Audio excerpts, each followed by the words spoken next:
saludándole en el amor del Señor, deseando rica y abundante bendiciones del cielo hacia sus vidas. Ha llegado la hora de compartir el devocional, el pancito diario de vida que tanto bien hace a nuestras almas. Hoy corresponde nuestra sección de un tema en 3 partes. Un tema en 3 partes. Y el tema de esta semana es la bendición de Dios.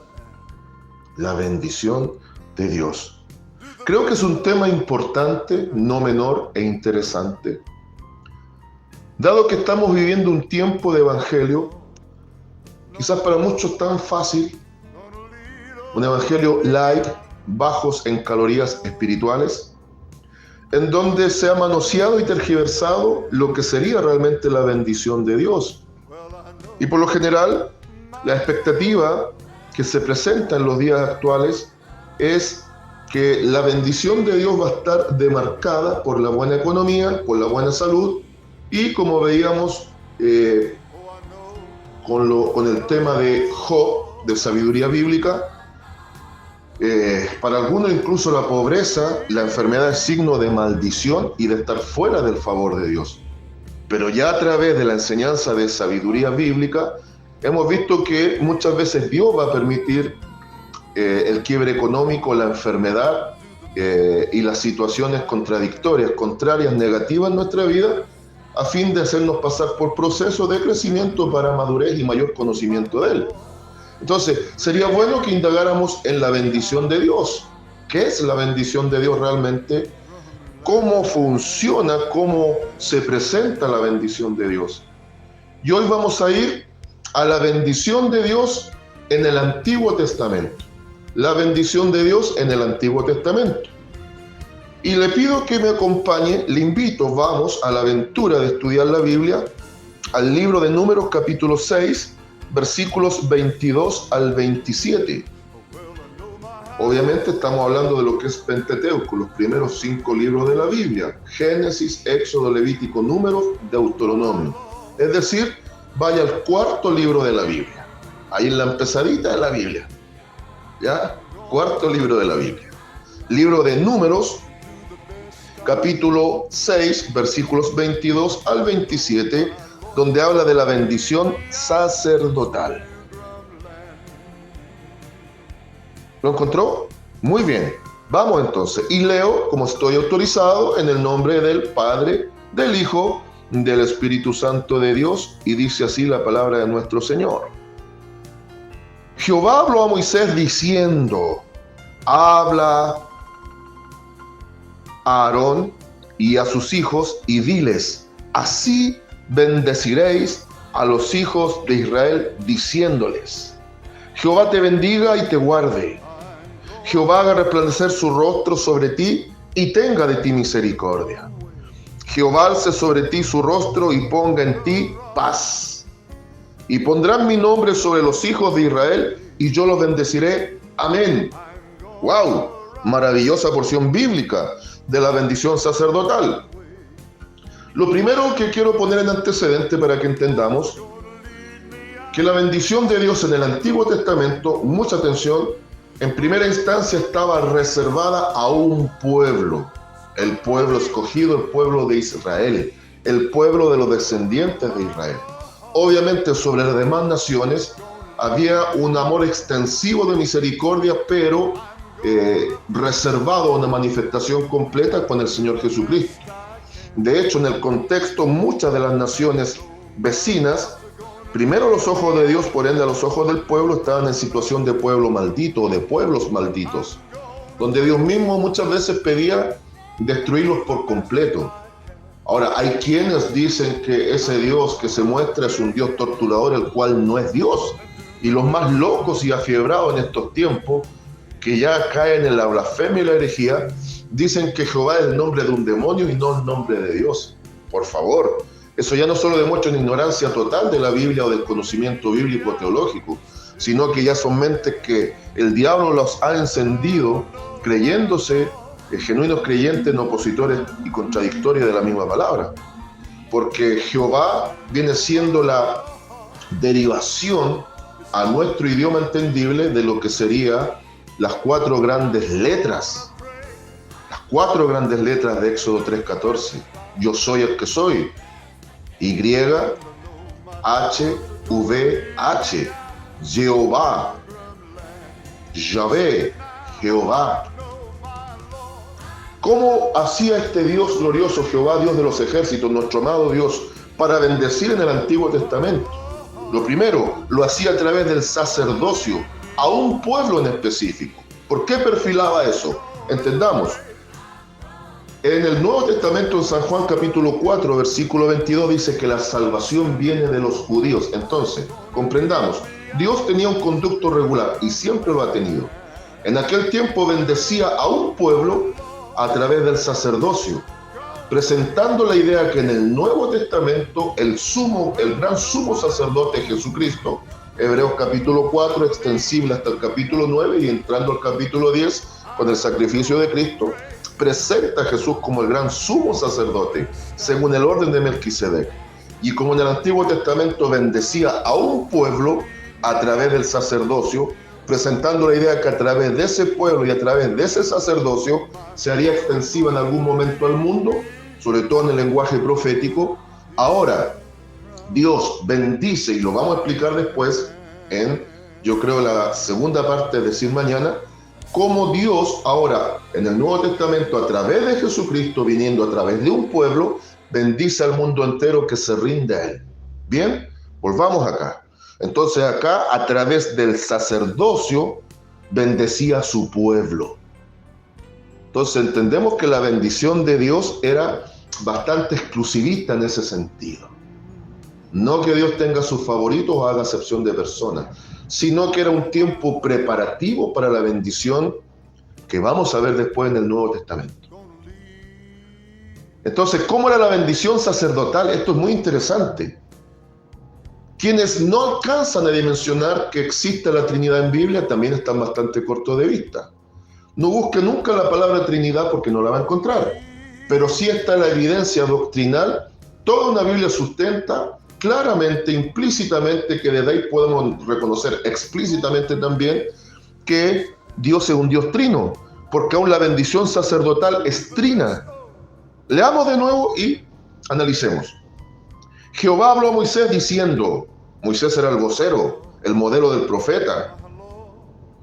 Habla a Aarón. ¿Quién era Aarón? El sumo sacerdote. ¿Quién eran sus hijos? El sacerdocio. Habla a Aarón y a sus hijos y diles, así bendeciréis a los hijos de Israel, diciéndoles, analicemos, Jehová te bendiga y te guarde. Quedémonos ahí un rato. Ya se nombra a una de las personas de la Trinidad, el Padre. Pongamos ejemplo. Que el Padre te bendiga y que el Padre te guarde.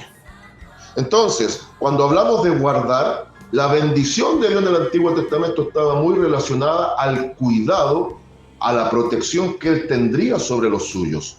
Por eso, en el Salmo capítulo 34, versículo 7, se dice que el ángel de Jehová acampa alrededor de los que le temen y les defiende. Hay algunos que dicen que no es literal, otros dicen que sí. Yo busco un punto de equilibrio. Me atrevo a decir que hay mucho de actividad angelical a favor del pueblo de Dios, pero concedamos que es una forma expresiva de presentar una ilustración. El ángel de Jehová. Ese ángel de Jehová pasaría a ser la protección de Dios sobre los suyos. Entonces, la primera forma en la cual Dios bendecía en el Antiguo Testamento, que también nos va a permitir ver que esto se sigue cumpliendo en el Nuevo, es a través de la protección de Dios.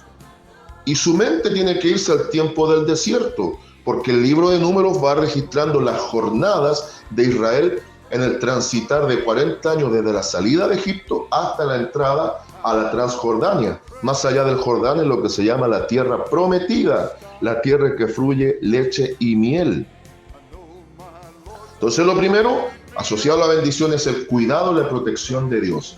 Se recuerda que saliendo de Egipto, Faraón se enciende en ira, aunque los deja salir con cierta cantidad de riquezas y ganado, pero después se enciende en ira, Satanás toma su mente y comienza una persecución terrible. ¿Qué hacía Dios cumpliendo toda la bendición? De día ponía una nube de polvo, una columna de polvo, una nube de polvo, que los protegía de dos cosas claves: de la vista del enemigo y del calor del día del desierto.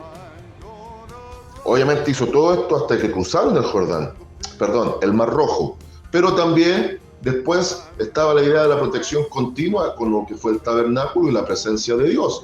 Obviamente esa protección que se mostraba de esa manera evidencia la presencia de Dios guardando a los suyos. Ese es el primer tipo de bendición. Ahora, ¿qué pasaba en la noche? Ahí cumplía dos propósitos, incluso tres. Primer propósito, dar la idea de presencia. Yo estoy con ustedes, presente con ustedes, protegiéndolos de los enemigos nocturnos. Ahí aplica el Salmo 91. No temerás al terror nocturno, porque estás al cobijo, al amparo del Altísimo. Pero también se evidencia que es luz que guía el camino. Ahí pasa a tomar también en consideración Salmo 119, versículo 105. Lámparas a mis pies tu palabra y lumbrera mi camino. Es la idea de una guía en medio de la oscuridad, una guía que nos alumbra el camino cuando se ponen las cosas oscuras. Pero también al mismo tiempo, no solo esa idea de la presencia permanente y continua, la guía en el camino hacia la meta, también está la idea de esta bendición del Antiguo Testamento de calor en medio del frío. Solo Dios da calor al alma cuando está angustiada. No se olvide que en el desierto ocurre algo bien especial. La atmósfera en las zonas desérticas es diferente. No tiene la misma capacidad de mantener las temperaturas. En los desiertos, en las zonas desérticas, la parte atmosférica tiene otra estructura. En el día los calores son insoportables. Uno de los desiertos más áridos está reconocido como el desierto de Atacama, acá en Chile. Muchas veces las temperaturas pueden llegar hasta los 60 grados. Cosa terrible. Pero a la inversa, en la noche del desierto es la noche fría, donde las temperaturas incluso pueden llegar a bajo cero. ¡Qué fenómeno más extraño! Ahora, Dios está demostrando su protección en la bendición sacerdotal en ese sentido a los hijos de Israel, con la idea del Padre. Ahora, vamos con la idea del Hijo. Jehová, segunda vez Jehová, haga resplandecer su rostro sobre ti y tenga de ti misericordia. Haga resplandecer su rostro sobre ti y tenga de ti misericordia. ¿Por qué va a hacer resplandecer su rostro sobre nosotros? Porque Él es el rostro de Dios, pleno Dios. Dice claramente Colosenses 2:9, plenitud de Dios, pero también rostro de hombre, todo hombre. San Juan 1:1 en adelante, Filipenses 2:6 al 11, por ejemplo. Le estoy citando Biblia para que descubra que todo Dios, todo hombre, Él es el que nos relaciona, el puente a Dios, todo Dios y todo hombre. Y esa bendición de Él es a través de misericordia. Misericordia significa que Él cambió nuestro corazón de miseria en un corazón de gozo, en un corazón transformado. Aquí está hablando del Hijo que nos salvó. Entonces, el primer punto de la bendición tiene que ver con protección. El segundo punto de bendición de Dios en la persona de Cristo el Señor tiene que ver con salvación. Y ahora va a aparecer el Espíritu Santo. Tercera vez Jehová alce sobre ti su rostro, porque ahora el Espíritu Santo mora sobre nuestras vidas y en nuestras vidas y ponga en ti paz. Pablo dice en Romanos 5:1, justificados pues por la fe, tenemos paz para con Dios por medio de Jesucristo el Señor, a través de la salvación, que es la gran evidencia de la bendición sobre un ser humano. Ahora viene el resultado directo de esa salvación, que es que el Espíritu Santo fue derramado en nuestros corazones al instante que el amor de Dios nos salvó. Romanos capítulo 5, versículo 5, cumpliendo la expectativa de promesa de San Juan 3:16, salvos por la fe en Cristo el Señor. Ahora el Espíritu Santo viene a la vida del creyente y trae la bendición de la paz. Entonces, ahora se ve el resultado de la salvación. Por ende, la bendición de Dios en el Antiguo Testamento, incluso a través de la bendición sacerdotal, se evidenciaba en protección, en una promesa de salvación, por eso estaban los sacrificios de animales, y también por ende el resultado, la paz, la evidencia de haber sido salvos como gran bendición, resultado de esa bendición de salvación, la paz entre creador y criatura, la paz entre Dios y su pueblo. Y ahora cierra diciendo, y pondrán mi nombre sobre los hijos de Israel y yo los bendeciré.